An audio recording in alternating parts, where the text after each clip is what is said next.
Hello à tous, pour ceux qui ne me connaissent pas, je m'appelle Quentin Merle-Dubourg et dans cette vidéo, je vais vous expliquer comment faire pour avoir 25-30 patients par semaine. D'accord? Donc l'idée, c'est vraiment que d'ici la fin de la vidéo, vous ayez une idée beaucoup plus claire et beaucoup plus précise de ce que ça demande et de comment est-ce qu'on fait pour y arriver. D'accord? Alors avant de rentrer dans le vif du sujet, si vous voulez avoir accès aux autres vidéos, n'oubliez pas de liker cette vidéo et de vous abonner à la chaîne, comme ça vous serez notifié quand je ferai d'autres vidéos un peu sur le même thème, sur le même sujet.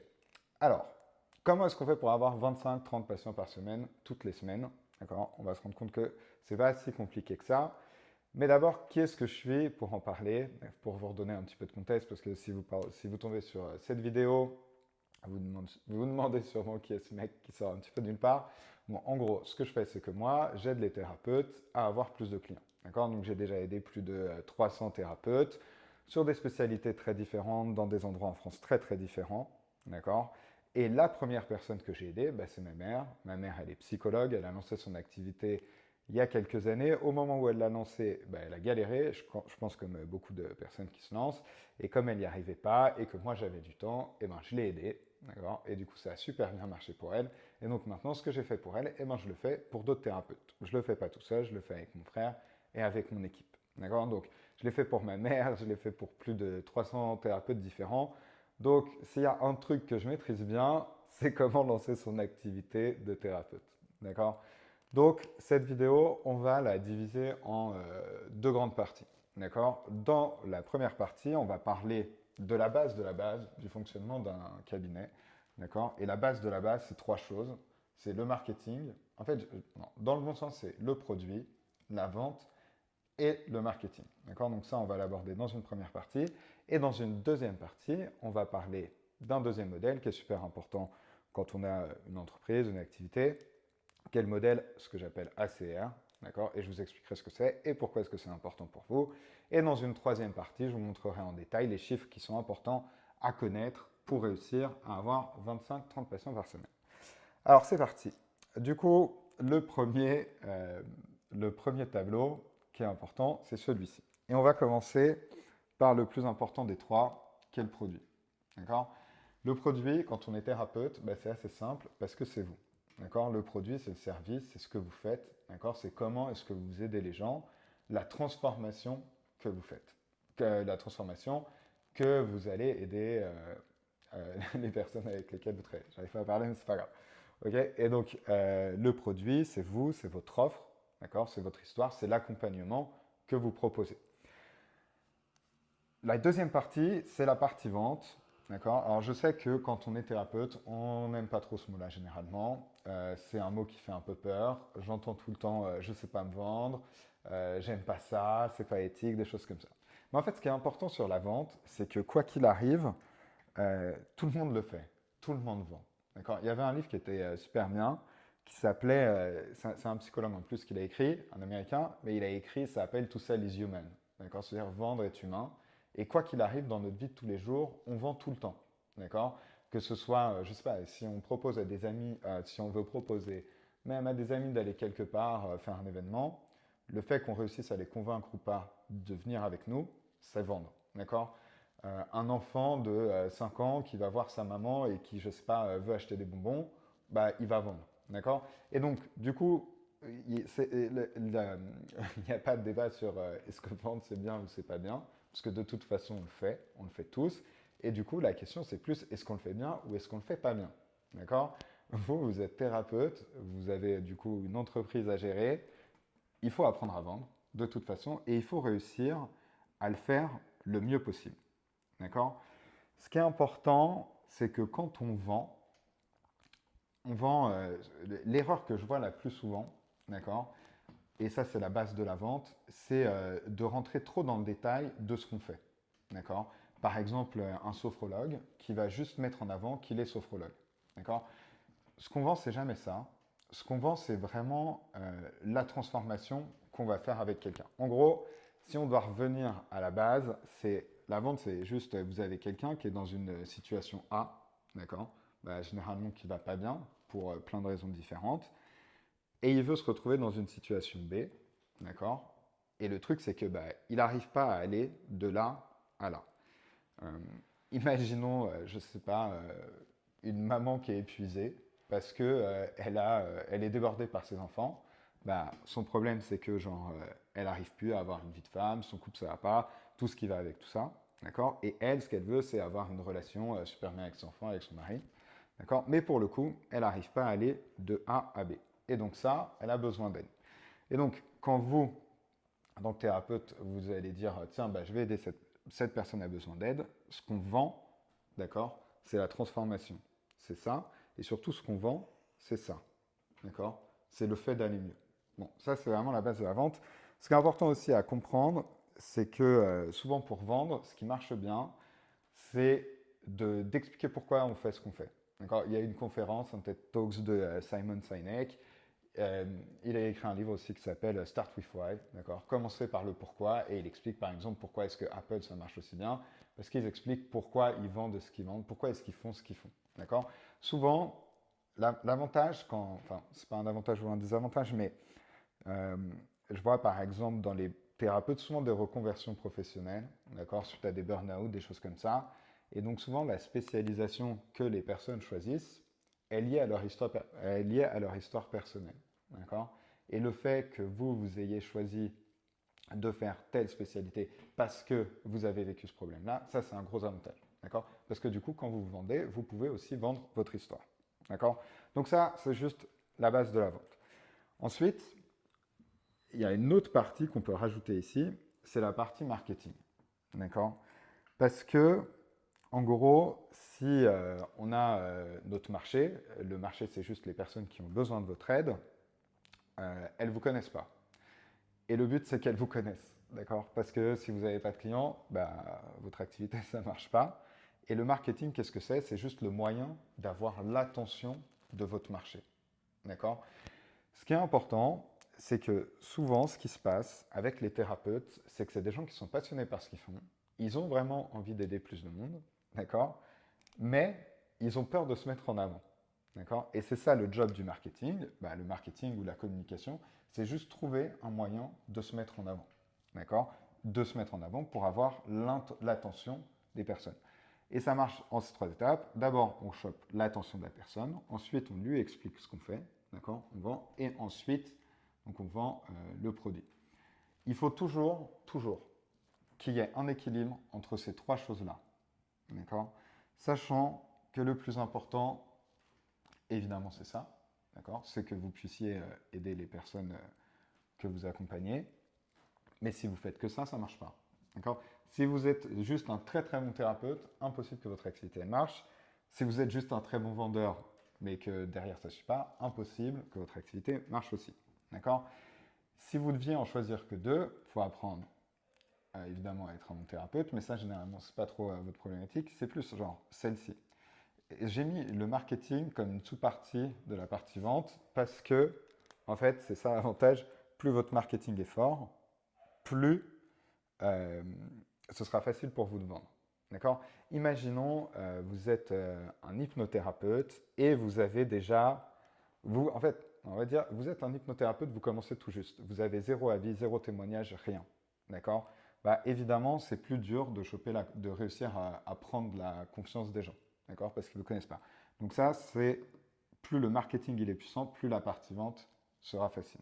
D'accord. Donc en gros, tout ça, ce petit modèle, c'est pour vous expliquer que quoi qu'il arrive, quand vous faites quelque chose, essayez toujours de faire en sorte que ce soit lié à ça ou à ça. D'accord. Et de bien garder ça en tête, parce que ça va vous suivre tout le long de votre entreprise.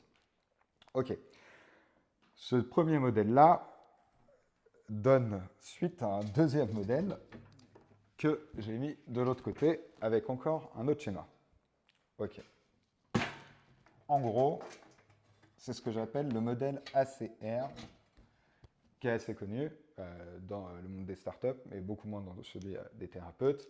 Et en gros, ACR, ça veut dire quoi? Ça veut dire acquisition, conversion et résultat. D'accord. Quelqu'un, en fait, l'idée, c'est vraiment comment faire passer de quelqu'un qui est complètement étranger à ce que vous faites à patient ou client. D'accord. Parce que je sais que, par exemple, les psychologues ils disent patient, les hypnothérapeutes, sophrologues, ils disent client, les coachs, ils disent client, il y en a qui disent consultant, d'accord. Peu importe.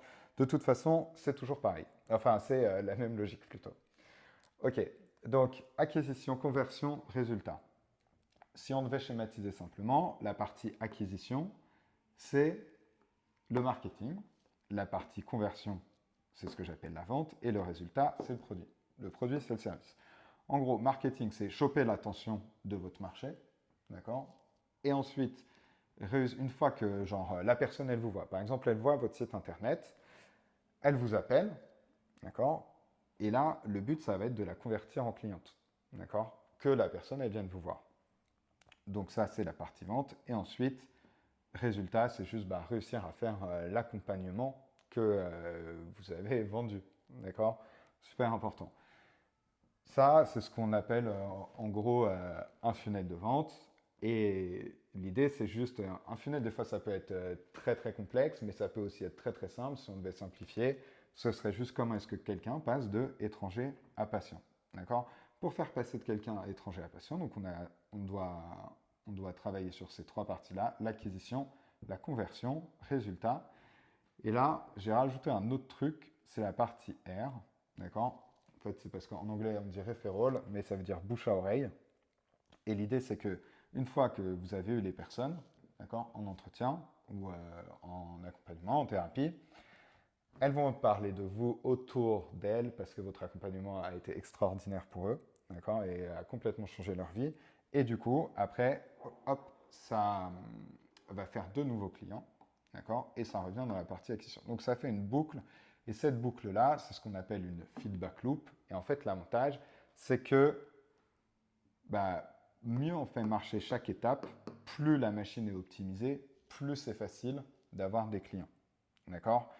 Une erreur que je vois super souvent, et ça, schéma le montre bien, c'est que les thérapeutes, ils reposent que sur le bouche-oreille. D'accord? Ils se disent, moi, je ne fais que du bouche-oreille. D'accord? Et du coup, en fait, c'est juste qu'au lieu de commencer par le début, ils décident de commencer par la fin. D'accord? Donc, c'est pour ça que ça marche généralement pas très bien, ou qu'il faut des années avant que l'activité commence à bien marcher. C'est juste parce que parmi tous les moyens d'acquisition qu'il existe, d'accord, et il y a plein de moyens d'acquisition différentes, la personne, elle se dit juste, je repose que sur le bouche-oreille. Donc le bouche-oreille, ça peut marcher, d'accord, mais c'est juste que c'est un moyen d'acquisition parmi les autres. Et c'est juste dommage de se dire, moi, je fais que du bouche-oreille. Parce qu'il y a plein d'autres moyens d'acquisition différents. D'accord?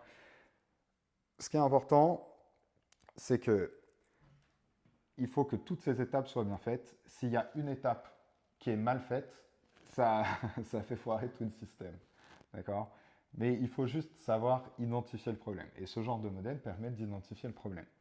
Imaginons, vous avez zéro patient, zéro client, et du coup, vous commencez à vous remettre en question, ce que je vois tout le temps. On se dit, est-ce que je suis un bon thérapeute? Est-ce que ce que je fais, c'est bien? Si je vois personne, c'est que c'est pas bien. Mais en fait, pas forcément. Parce que c'est peut-être. En fait, généralement, on va penser que. Si vous pensez ça, en tout cas, c'est que vous pensez que vous avez un problème de produit, d'accord? Donc de service, alors qu'en fait, vous avez sûrement un problème d'acquisition ou de conversion, d'accord? Pareil, si vous voyez personne, pourquoi est-ce que vous voyez personne? D'accord? Est-ce que c'est parce que les gens, quand vous les avez au téléphone, ça se passe pas bien? Ou est-ce que carrément, vous avez zéro appel? D'accord? Donc tout dépend de ça. Donc une fois qu'on connaît bien ces trois étapes, on peut identifier le problème. Est-ce que le problème c'est vous? Généralement ce n'est pas le cas. Est-ce que c'est un problème de conversion ou est-ce que c'est un problème d'acquisition? Généralement, c'est plus un problème d'acquisition et de conversion. D'accord? Si on doit faire un schéma assez simple, et en fait c'est ce que je vais vous expliquer dans la troisième partie, comment faire pour avoir 25-30 patients par semaine. Donc c'est ce que j'appelle les métriques. D'accord? Donc bien connaître ces chiffres et bien connaître ce nombre. D'accord? Et c'est juste mathématique, enfin c'est des mathématiques de base, il n'y a pas besoin d'être super super fort là-dedans. C'est juste qu'il faut quand même connaître quelques chiffres, notamment ceux-là. Ok? Imaginons du coup que vous vouliez avoir 25-30 clients. Je donne ce chiffre parce que souvent un chiffre qui revient, mais il y en a qui veulent, je sais pas, souvent les naturopathes par exemple, ils veulent un peu moins. Ils veulent 10-15 parce que les séances durent plus longtemps. Il y en a, ils veulent, je sais pas, un chiropracteur peut prendre beaucoup plus de clients, d'accord? Donc ça dépend de vous, ça dépend de chacun. Mais en gros, quand on a ce type d'objectif, donc on commence toujours par la fin et ensuite on regarde qu'est-ce qu'il nous faut pour arriver à ça. Ça s'appelle le reverse engineering. La première question à vous poser, c'est quelqu'un qui vient vous voir, combien de fois est-ce qu'il vient vous voir? Généralement, d'accord? Est-ce que la personne, elle vient vous voir une fois toutes les semaines? Est-ce que la personne, elle vient vous voir juste une fois? Est-ce que la personne, elle vient vous voir 10 fois? Est-ce que la personne, elle vient vous voir une fois toutes les semaines pendant des années? Ça dépend de vous, ça dépend de ce que vous faites. Et il n'y a pas de bonne ou de mauvaise réponse, d'accord? Je ne sais pas, par exemple, on est psychanalyste. La personne, elle va venir vous voir une fois par semaine, parfois plus pendant des années. D'accord? Et je ne sais pas, par exemple, ma mère, elle est psychologue. Ben, les gens ils viennent la voir une ou deux fois max. Il n'y a pas un truc qui est mieux que les autres. D'accord? C'est juste, il faut savoir pour soi, ok, qu'est-ce que c'est le chiffre. Nous, si on doit si on doit simplifier, pour pas faire de calcul de tête trop complexe, on peut dire on va dire que genre, chaque personne vient une fois par semaine pendant un mois. Et donc, à partir de là, on se dit, OK, 25-30 patients par semaine, sachant qu'un patient vient toutes les semaines. Donc, il faut qu'on ait 25-30 nouveaux patients tous les mois. D'accord? Donc, ça, c'est le chiffre, 25-30. Et à partir de là, on se dit, OK, le but, ça va être de savoir, de remonter petit à petit. Ça veut dire combien d'appels il faut qu'on ait et combien de personnes doivent nous voir. Okay? Imaginons sur la partie conversion, vous savez que vous avez besoin de 30 clients, de 30 nouveaux clients tous les mois, en gros, et que sur 10 personnes qui vous appellent, il y en a 3 qui viennent en rendez-vous avec vous. Il y en a 3 qui vont venir une fois par semaine pendant un mois. Donc, en gros, si on veut vraiment faire le calcul, pour savoir combien de personnes est-ce qu'on doit avoir au téléphone, j'ai l'impression d'être en cours de prière, on fait juste, on se dit 0,3 fois x, d'accord, est égal à 30. C'est pour être sûr que tout le monde suive bien. Mais du coup, l'idée, c'est que x, c'est 30 divisé par 0,3. Et donc, ça veut dire que, en gros, c'est 100. D'accord? Donc, ça veut dire qu'il faut qu'il y ait 100 nouvelles personnes qui vous appellent tous les mois. Si vous faites ça divisé par le nombre de jours, donc à peu près 30 jours, ça veut dire qu'il faut qu'il y ait 3-4 personnes qui vous appellent tous les jours.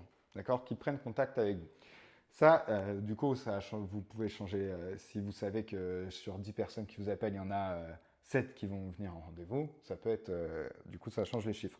Mais si on veut être conservateur, on va prendre 30% de conversion à ce niveau-là.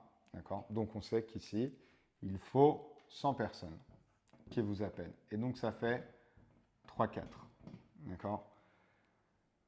Et donc ensuite, il suffit de réfléchir à quel est le meilleur moyen de réussir à avoir 3-4 personnes qui vous appellent tous les jours. Et c'est là où on se rend compte que souvent les moyens utilisés par les thérapeutes ne sont pas les bons. Parce que les trucs qui reviennent souvent, ça va être par exemple distribuer des cartes de visite, s'inscrire sur des annuaires, faire des choses comme ça. Okay. Est-ce que ça va vous permettre d'avoir ça? Généralement, non. D'accord? Publier sur sa page Facebook, des choses comme ça, c'est pas ce qui va vous permettre de réussir à faire ça. Il faut quand même des choses beaucoup plus poussées pour que vous essayiez.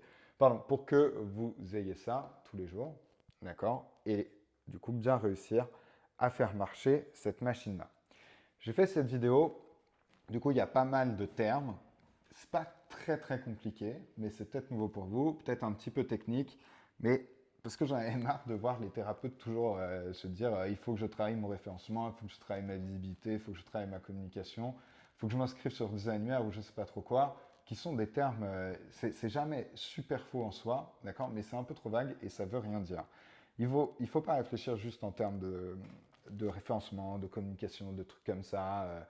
Il faut vraiment plus réfléchir en termes d'acquisition, de conversion et de résultats. D'accord? Gardez bien en tête toujours cette partie-là, A, C, R, et le premier modèle que je vous ai montré en tête. D'accord? Parce que ça clarifie les choses. D'accord? Ça nous permet d'identifier beaucoup plus simplement les problèmes. D'accord? Et une fois qu'on voit quel est le problème, on peut travailler dessus. D'accord? Et se dire j'ai une mauvaise com, j'ai une mauvaise machin et tout, juste comme ça sert à rien. Ok? Donc voilà, si je devais faire un petit récap de ce dont on a parlé donc de l'importance de bien maîtriser, de bien connaître le modèle plutôt marketing, vente, produit, d'accord, et savoir que plus on est fort dans l'un, plus ça compensera les faiblesses dans l'autre, mais qu'il faut toujours avoir un bon équilibre entre les trois, d'accord. Et ensuite, on a vu ce modèle-là, le modèle ACR, qui permet de faire passer de quelqu'un d'étranger à patient. D'accord? Donc j'espère déjà que ça remet les choses au clair pour vous. D'accord? Mais c'est sûr que pour avoir 3-4 appels tous les jours, d'accord, il y a quand même un petit peu de travail. Et donc, si vous voulez aller plus loin et travailler directement avec moi ou quelqu'un de mon équipe, ou les deux, on travaille tous ensemble, d'accord, vous pouvez cliquer sur le lien de la vidéo en description, d'accord, vous allez voir, il y a un petit questionnaire à remplir. Et ensuite, on fera un appel ensemble. Ce sera avec moi ou avec quelqu'un de mon équipe. Et l'idée, c'est vraiment qu'on comprenne bien où est-ce que vous en êtes, où est-ce que vous avez envie d'aller, d'accord, et voir si on peut vous aider à aller de là où vous êtes à là où vous voulez aller. Ce qui est important, c'est qu'on ne travaille pas avec tout le monde, d'accord, parce que déjà, on ne peut pas travailler avec tout le monde. On travaille qu'avec les personnes qu'on est sûr de pouvoir aider, d'accord, et on travaille aussi qu'avec des gens qui sont cool et qui sont sympas, d'accord. Donc c'est pour ça qu'on est assez sélectif sur les personnes qu'on fait rentrer dans notre programme. On ne laisse pas du tout rentrer tout le monde, d'accord. Donc sur le questionnaire, prenez bien le temps de le remplir parce que sinon on annule. Pour vous donner une idée, habituellement on travaille avec des personnes, donc soit des thérapeutes ou des coachs, en tout cas qui travaillent dans ce domaine-là, qui veulent aider les gens à aller mieux. Et généralement, ça fait soit plusieurs mois, soit quelques années, dans le pire des cas, qu'ils ont lancé leur activité, d'accord? Et ça décolle pas, ou ça marche pas aussi bien que ce qu'ils veulent, d'accord? Et donc, nous, on travaille avec eux pour faire marcher leur activité. Soit ce sont des personnes qui se sont pas encore lancées, mais qui sont encore en formation, souvent après une reconversion professionnelle, et ils ont envie que quand ils lancent leur activité, ça marche super bien, ça marche rapidement, et qu'ils n'aient pas justement des périodes de galère où il n'y a rien qui se passe, d'accord? Et donc ces personnes aussi, elles viennent nous voir. Et du coup, on travaille en amont de tout ça. Plus vous vous lancez tôt, plus vous commencez à travailler tôt sur ça, mieux c'est, d'accord? Et après, si ça fait des années que vous galérez, c'est jamais trop tard. On dit souvent mieux vaut tard que jamais, d'accord? Mais en tout cas, il faut s'y mettre le plus tôt possible. Il y a une phrase, moi, que j'aime bien, c'est si votre activité, ça marche pas maintenant, le truc, c'est que ça ne marchera jamais. C'est sûrement parce que vous allez dans la mauvaise direction et il faut vraiment rectifier le tir. D'accord? Et donc ça, on le fera avec vous. Donc si ça vous intéresse, cliquez sur le lien en description de la vidéo et prenez rendez-vous avec nous et on sera toujours très content de vous parler. Ce type d'entretien, ça dure généralement autour de 45 minutes, mais c'est parce qu'on va vraiment dans le détail de qui vous êtes, de ce que vous faites, d'accord, pour bien vous connaître. Et quoi qu'il arrive, ce sera toujours utile, d'accord. Ça arrive jamais que quelqu'un nous dise qu'il ait perdu 45 minutes. Donc profitez-en, s'il y a encore de la place, c'est le moment. Vous avez regardé la vidéo jusqu'ici, c'est peut-être que ça vous a été utile, d'accord. Donc dites-moi en commentaire ce que vous avez pensé, dites-moi quel a été le point le plus important pour vous et ce que vous en retenez. Et donc, merci d'avoir regardé jusqu'ici. Abonnez-vous si vous voulez. Et on se dit à la prochaine.